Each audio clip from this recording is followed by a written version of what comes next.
Hola y bienvenidos a una nueva reflexión desde la banca. Ya hemos pasado los 100 días del mandato de Gabriel Boric y quisiera continuar con el hilo de mis últimas dos reflexiones publicadas en nuestro canal que se enfocaron, por un lado, sobre la decadencia que representa este gobierno y, por otro lado, la debacle espiritual y moral que vive nuestro país, debido, en parte, a la postura que hemos tomado los evangélicos frente al poder y frente a la sociedad. Si revisan ese material, se percatarán que me queda un tercer punto, el cual está ligado a la incompetencia evidente que se percibe en el gobierno, que corresponde también a la selección de funcionarios que acompañan a Boric y a la instauración de su nuevo credo, la religión progresista. Lo primero que haré es dar una descripción de los nombramientos que ha realizado Boric y que han sido, por lo menos, cuestionables. Presentaré la idea de que Gabriel Boric e Irina Karamanos creen estar en una monarquía, sumando a este elemento el rol de la capellanía evangélica para, finalmente, y como es de costumbre, dejar una reflexión sobre el rol de los pentecostales en todo este proceso que busca la ruina de nuestra sociedad. El tema de la designación de cargos no se ha presentado sin polémica, ya que algunos nombramientos, salidas tempranas e inesperadas por parte de algunos de los funcionarios de gobierno y la gestión de los sueldos de estos asesores riñen con todo lo ofrecido por Boric en su campaña. Aquí, el que en aquel tiempo fue un candidato presidencial, el Boric moderado, nos ilustraba cómo iba a ser su gobierno. Sin ir más lejos, escuchemos un mensaje antipituto en las palabras del mismo Gabriel Boric. En el Chile que construiremos no habrá espacio para el pituto. Y para eso tenemos que pasar a la acción. Prohibiremos la contratación de parientes de altas autoridades del Estado en cargos de confianza. Sí, es de sentido común, pero usted y yo sabemos que eso no es lo que pasa ahora. Además, tal como propusimos en el Congreso hace años, el presidente, los ministros y parlamentarios no ganarán más de 5 millones de pesos. Es decir, máximo 10 veces el salario mínimo. Esta estrategia del Boric moderado, que se acercaba al centro y que tenía grandes anuncios y promesas para el país, generó mucha esperanza en cierto grupo de incautos. Un ejemplo de esto es un video que ronda por las redes sociales donde una persona que estaba maravillada con la llegada de Boric a la presidencia del país manifiesta su esperanza en la figura del nuevo presidente. Los invito a escuchar nuevamente. Va a cambiar todo va a cambiar, Boris. Él es el mejor. Primera vez en miles de años vamos a tener un país feliz. El primer presidente tan joven de Chile. ¿No puedo creer? ¿No puedo creer? Eso es fantástico. Vamos a luchar por él y él va a luchar por nosotros, por el pueblo chileno. Muchas gracias. Porque él se lo merece. Los que siempre hemos tenido una postura crítica al gobierno, nos preguntamos qué sentirán las personas que pusieron su fe en Boric y que a su vez han sido brutal y evidentemente defraudados, especialmente las personas que son cristianas y que han sido engatusados por las ideas de la izquierda radical. Este grupo me genera cierto interés, ya que, viendo el fanatismo que algunos sienten por Boric, pero al mismo tiempo siendo cristianos, en algunos casos no me queda claro este fanatismo, ya que, por definición, no deberían poner su fe en hombres, sino en Dios. Y me recuerdo que varios entusiastas, desde la campaña presidencial, pusieron su convicción en esta persona que ha ido decepcionando poco a poco a sus simpatizantes. Sin duda, debe existir un núcleo cristiano de izquierda que, aún viendo cómo se perfila este gobierno, persiste, de todas maneras, en esta fe ciega a una persona que sabemos que no nos llevará a buen puerto y que tampoco considera relevantes para su gestión a los representantes de la izquierda cristiana. Un argumento que esgrimen los cristianos progresistas es que ellos no van por la persona de Boric, sino por las ideas que él representa. Pero justamente ahí me pregunto hasta qué punto podría llegar esta devoción al modelo colectivista de Boric. Dejando de lado los temas valóricos, no puedo entender una devoción a este gobierno si ya se vislumbra desde la bochornosa elección de sus funcionarios que no es lo que la gente esperaba y tampoco es lo que sus adherentes esperaban. Pero hablemos de los pitutos. A inicios de abril de este año, el medio informativo El Líbero publicó que casi un tercio de los 411 cargos de la primera línea del gobierno han sido ocupados por candidatos derrotados en alguna de las elecciones de los últimos años. Es decir, la promesa de no al cueteo político no se cumplió. Boric no llevaba ni 50 días gobernando en La Moneda y ya tenía 8 cargos recién nombrados saliendo del gobierno. Por ejemplo, dentro de los más controversiales, se encuentra el caso del ex subsecretario de Obras Públicas, Alfredo Gutiérrez, quien fue la primera autoridad que declinó a su cargo incluso antes de iniciar sus funciones. Otro ejemplo muy mediático fue el de Fernando Monsalve, quien había sido nombrado Seremi de Energía en la región de Atacama, pero la coordinadora feminista de Atacama lo acusó de una serie de dichos misógenos que fueron pronunciados en 2012, lo cual produjo su salida. También, otro caso de una salida inesperada fue el de Salvador Millaleo, quien, debido a diferencias con la primer ministro Isquia Siches, renunció a su cargo de coordinador de asuntos indígenas. No estuvo ni 2 meses en el gobierno. Otro que se vio en problemas con Siches, o más bien debido a Siches, y que salió escandalosamente del cargo de jefe de gabinete, fue el médico Roberto Stay. El gobierno sintió la incapacidad de la primer ministro al recibir críticas desde todo el ámbito político y social, y tuvo que tomar medidas. Desde el punto de vista comunicacional, las medidas contemplaron colocar de chaperona a la ministra Camila Vallejo y, desde el punto de vista de gestión política, las medidas significaron el cambio de Stay por la aclamada Ana Lía Uriarte, ex jefa de gabinete de la expresidenta Michelle Bachelet. Pero finalmente este cambio terminó bien para Stay, ya que recientemente fue nombrado secretario ejecutivo del programa Elige Vivir Sano en el Ministerio de Desarrollo Social. Esto es un claro ejemplo de reciclaje político. En cuanto a nombres conocidos, algo que llamó la atención fue el nombramiento de Juan Pablo Jadwe, hermano de Daniel Jadwe, en la Subsecretaría de Telecomunicaciones en calidad de jefe del Departamento de Desarrollo Tecnológico, con un cuantioso sueldo que supera los 4 millones de pesos, de acuerdo con el medio BioBio Chile. Este medio también indica que el ingeniero cuenta con mucha experiencia en el sector. El nombramiento es curioso, porque es difícil asegurar que solo esa persona tiene los conocimientos para asumir ese rol, pero aparentemente puede ser, y al menos se ve todo en orden. Donde sí hay temas de nombramientos obscenos es en los cargos de la Secretaría Regional Ministerial de Minería de la región de Antofagasta y la dirección de la Corporación Nacional Forestal en la Araucanía.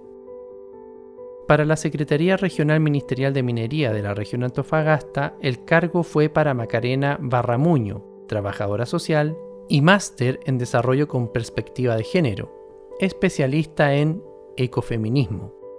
O sea, Boric colocó a alguien que no conoce el rubro y que uno de sus trabajos sociales más destacados es activar en organizaciones como Mujeres Unidas por la Igualdad y el 8M de Antofagasta. En cambio, para la dirección de la Corporación Nacional Forestal en la Araucanía, el cargo recayó en otra asistente social, María Teresa Huentequeo. Otra vez, una persona que no tiene que ver con el rubro recibe un cargo importante de gestión directiva. Esto es inexplicable, a menos que Boric esté entregando estos cargos a modo de premios por ser parte de su conjunto ideológico. Ahora, en lo que son las designaciones de embajadores, la situación es más grosera aún. ¿Por qué? Porque en octubre de 2021, el candidato Gabriel Boric en Bío Bío, Chile, expresó, refiriéndose a los pitutos en las embajadas: no debe ser un premio de consuelo por no ganar la elección. Sin embargo, al llegar al gobierno, Boric nombró embajadora en Argentina a Bárbara Figueroa y como embajadora ante la ONU a Paula Narváez. Algunos justificaron el nombramiento de Narváez debido a su experiencia política y a ser la protegida de Bachelet. Pero lo de Figueroa no tiene justificación. No hay un parámetro que permita evaluar de manera positiva la designación de Figueroa, a menos que sea un capricho presidencial. Sí, un capricho. Otros cargos con curioso nombramiento de parte del presidente son los de Tucapel Jiménez como embajador en Suecia, Sebastián de Polo en Brasil y su amigo Javier Velasco en España. Sumándose a la lista también está Susana Herrera, quien recientemente fue nombrada embajadora de Chile en Reino Unido. Es decir, tenemos gente sin carrera diplomática dirigiendo la diplomacia de nuestro país. También hay que decir que tenemos a un proyecto truncado de abogado gobernando el país, por lo que no se puede esperar más de los que lo secundan. Siguiendo con los nombramientos obscenos de este gobierno, una de las promesas de campaña estaba puesta en los altos sueldos de algunos funcionarios públicos, los que iban a revolucionar la política y que con fanfarria iban a cambiarlo todo, han seguido el mismo camino de la política tradicional. El medio The Clinic, en un artículo publicado a finales de abril, identificó que más de 200 trabajadores entraron el 11 de marzo ganando más de 4 millones de pesos.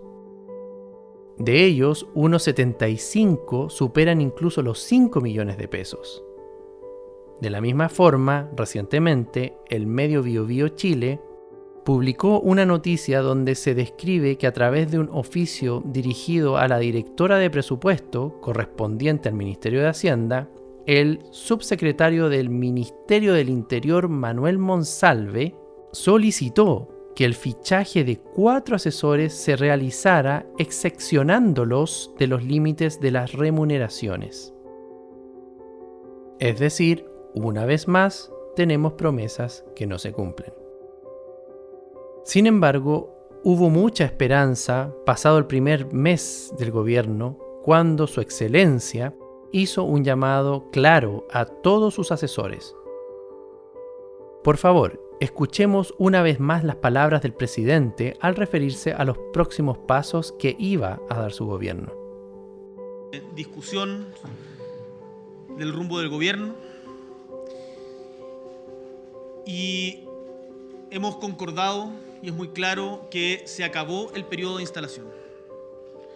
El mandato a nuestros ministros y ministras es a tomar un sentido de urgencia y que la ciudadanía anote las prioridades que cada uno tiene en sus carteras.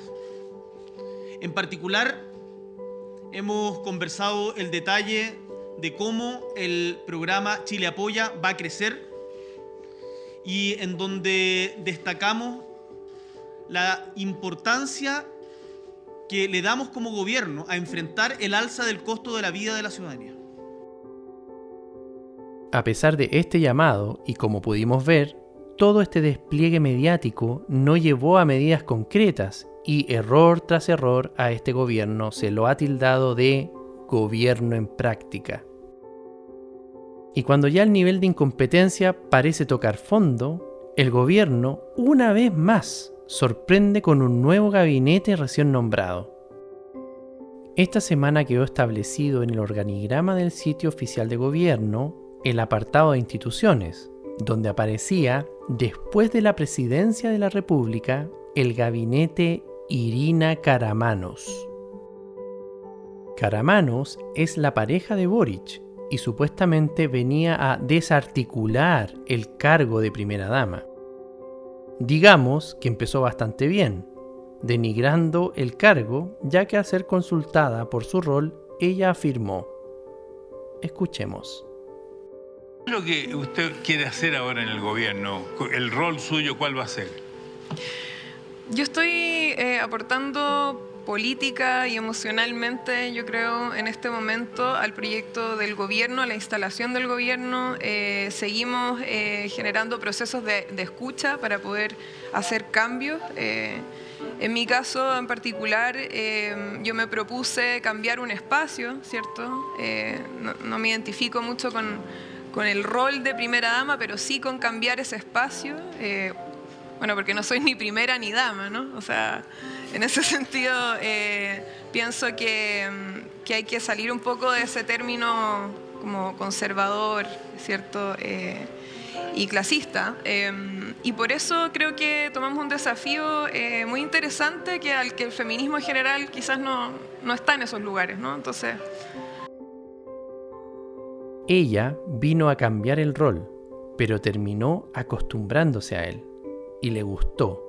Y no contentos con esto, por pocas horas, un gabinete llevó su propio nombre, lo cual es escandaloso. Acá tenemos lo que puede ser considerado como un nuevo capricho del presidente, por lo que rápidamente se puede concluir que, sumado a su incompetencia y nepotismo, Boric y ahora Karamanos viven en un mundo paralelo donde la investidura de Boric no es la de Su Excelencia el Presidente de la República Gabriel Boric, quien gobierna en la moneda, sino más bien que su investidura es la de Su Majestad Gabriel I el Grande, quien reina en el Palacio de la Moneda.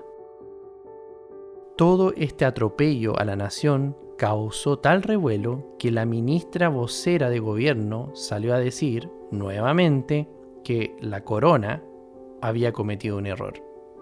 Escuchemos.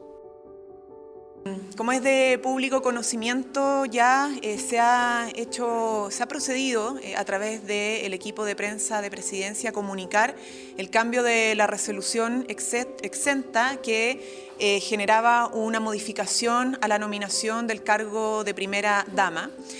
La misma Irina Karamanos ha señalado públicamente el respaldo a esta modificación a propósito de un error administrativo. Ella continúa con sus funciones, de hecho ha tenido una importante labor en el sur de Chile, en el marco del Día Nacional de los Pueblos Indígenas, en ceremonias que dicen relación con aquel día, y continuará con sus funciones en la línea de lo que se ha propuesto de ir modificando progresivamente el rol de primera dama.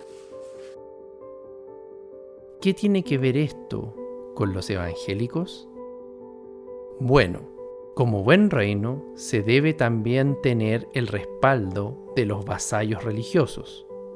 Para esto, y propio con la línea progresista del gobierno, se nombró a la obispa de la Iglesia Luterana en Chile, Isane Bruch, como capellán evangélico del Palacio de la Moneda. Bruch, en su conocida entrevista con el medio The Clinic en junio de 2014, refiriéndose al tema del aborto, declaró: "La Biblia no condena el aborto". También, en junio de este año, en el medio El Mostrador, ella afirmó: "No podría ser cristiana y no feminista". Con estas declaraciones, debo decir que ya está conformado todo el escenario para lo que denominaré la religión progre. Tenemos el rey, la reina y la obispa.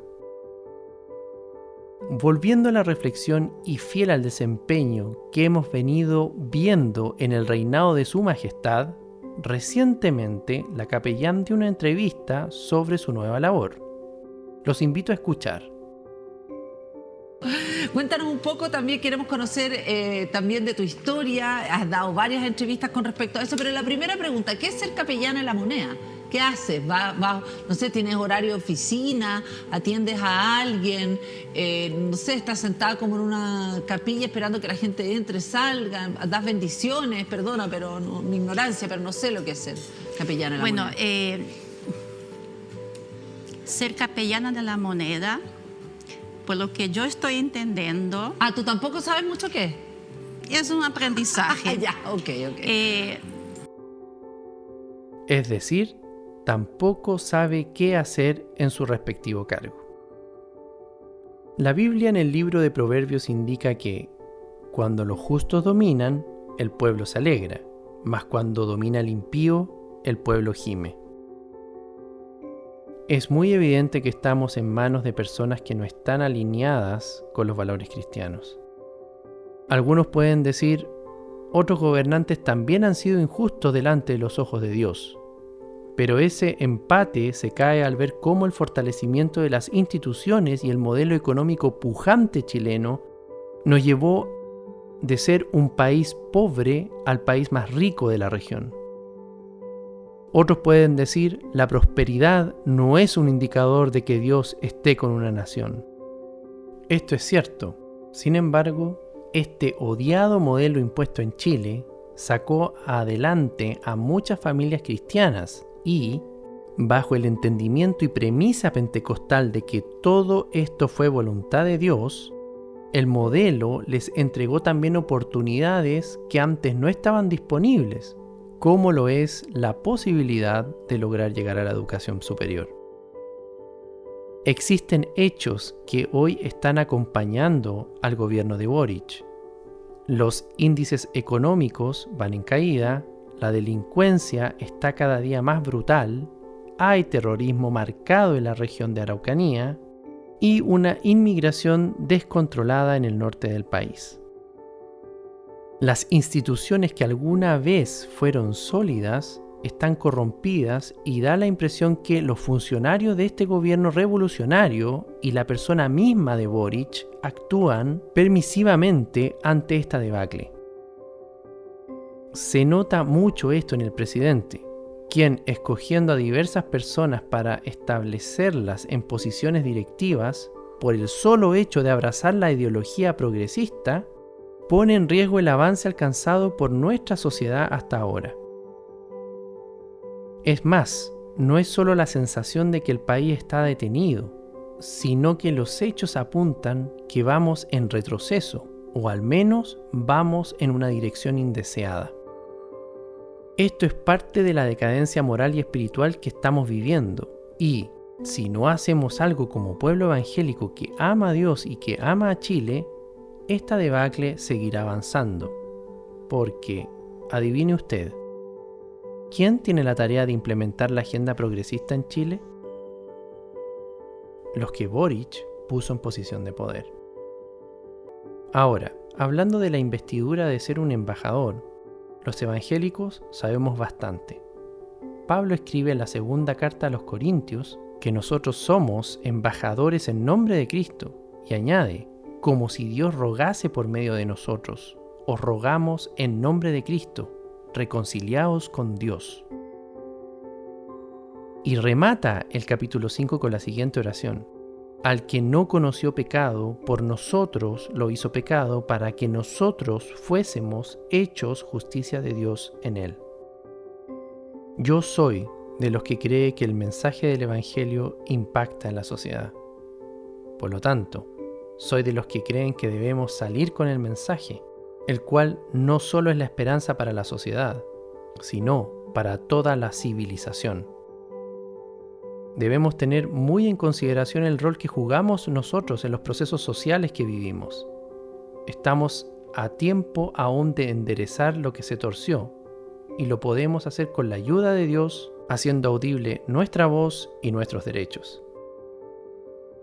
En síntesis, nosotros nos sentimos embajadores del mensaje de la cruz de Cristo y respondemos a Él con toda diligencia, preparándonos con todo nuestro esfuerzo, dando lo mejor y en todo aspecto, físico, mental, espiritual y moral. ¿Cree usted que estos funcionarios nombrados por Boric van a hacer algo que apoye lo que nosotros creemos? Boric defraudó, sus funcionarios desilusionaron y su gobierno no será mejor que sus primeros 100 días. Es decir, seguiremos de caída en caída. Pero con todo, la Iglesia aún no está vencida y todavía podemos hacer algo por Chile. Mi invitación es a ser valientes, no callar y no avergonzarnos de lo que somos. Mi invitación es a resistir la nueva religión progre.